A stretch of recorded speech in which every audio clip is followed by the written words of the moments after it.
Thank you to our barista for keeping us Anthony, adjust his mic.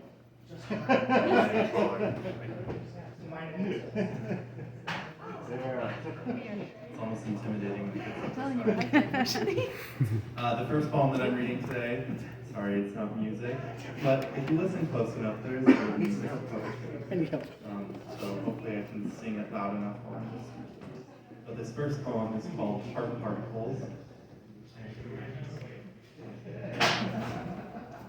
An atrium of branches clenches open, ventricles well up aquifer force until body blood quenches.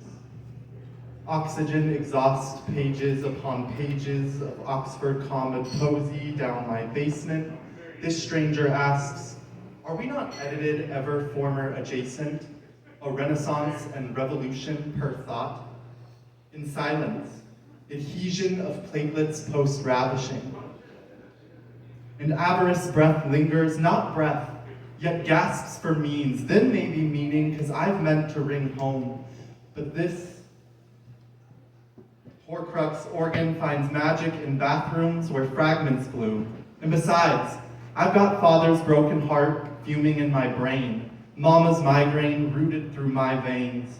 So I spend time in my heart, play pretend that figment in wilderness where pigments of body budding and supernova iotas sprout out godlike scents.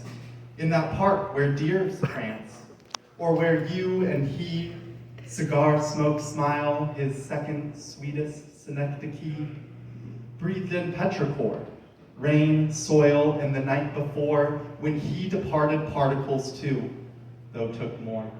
But my heart resigns all loot, and finds greatest receipt in breathing those pieces abundant. Yes.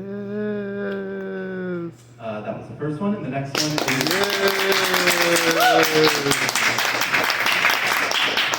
I said it so powerfully that my beanie actually flew off. Like casting a spell. Nailed it! This next poem is one that I wasn't planning on reading tonight, but I decided that since I have a little bit of time, I should give it a try. It's from a collection that I'm working on right now. I just submitted a couple of the poems from the collection to a journal. The collection is called Sugar Maple Sonnets, and this is number 4 from the collection. It breaks a lot of the sonnet rules, which all sonnets should do. Ink, lacrimal, drips slow, peripheral.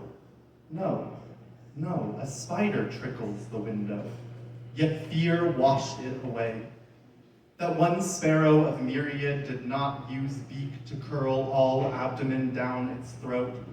That squirrels scurry the dryad with more than free rein.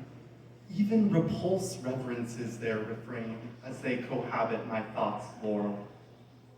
Knotted branches spawn imagination more than beyond civilization of critters crannied in depth.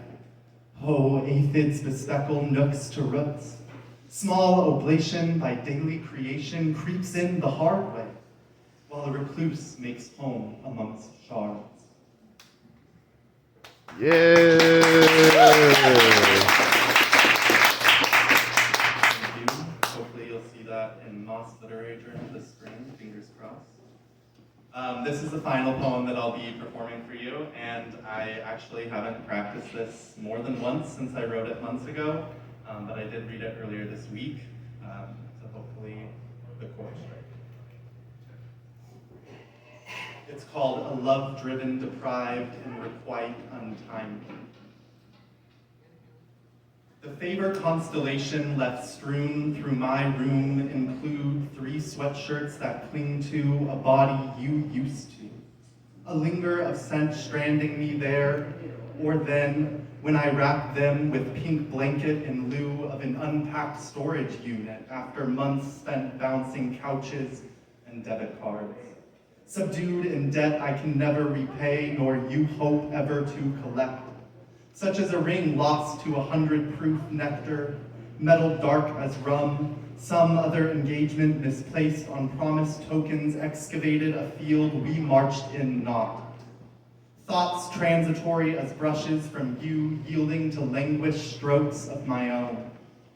This body, in lack of long-standing home, grants a tomb to rumination, short-lived on Brussels and bacon pie consumed atop peaceful valley's high view, soon to wind city vents Trentward, Millwood, as north than south again. Oligarchs' upmarked cars discharge to and fro, those passing peripherals serrated in Douglas's maple and fir. Sure, the room scatters twain months, scathing idealism evoked in sunken mattress altar prayers, where layers peeled way to harder layers to taste of fallen angels. My Tartarus pit of Titans past I pinpoint in trees. They're nymphs, but me, nay, even me. Self-love against like and mislike enslaved mock sight. But try as you might to love across my, yes, sir, their lifetimes. Not many, if any, poor rhyme, has tasked such heroic proportion climb through villainous origin decline. My long-winded verse one trajectory added to breezes you venerated of rooming roundabout circa day Bloomsday. Your answer provoked by this question, a trial unbeknownst to Pontiac chariot driver of an I call shotgun beloved. Does evergreen's every needle feel everything the same? And in silence now, vastly as a phalanx of equinox station mid-larynx, unfurling at taste buds tingling gasoline with premium kisses, stolen sight by Chevron shopfront, our touch propaganda for backwood twixt interstate dwellers. Yet we groped we know not what, caught cut from even a moment's pursuit of happiness elsewhere. Yeah.